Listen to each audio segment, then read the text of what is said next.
mangkuk ni semua kat dalam. Kifu ni kalau makan dengan dia kena hati-hati tau korang. Dia anytime je boleh letak cili-cili satu mangkuk dalam ni. Rina memang awal-awal walaupun dah nak dekat 3 tahun ni memang tetap warning juga. Jangan berani-berani. If you want, you put dekat your own bowl. Ya Allah, dia ni memang suka makan pedas.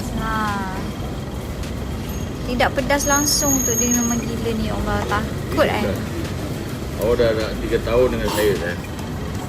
3 tahun awak tak tahu saya makan macam ni. Siapa yang kenal awak je lah yang tahu ni perangai awak. Sukalah tu dapat makan cili padi dia. Minilah satu kali Kifu.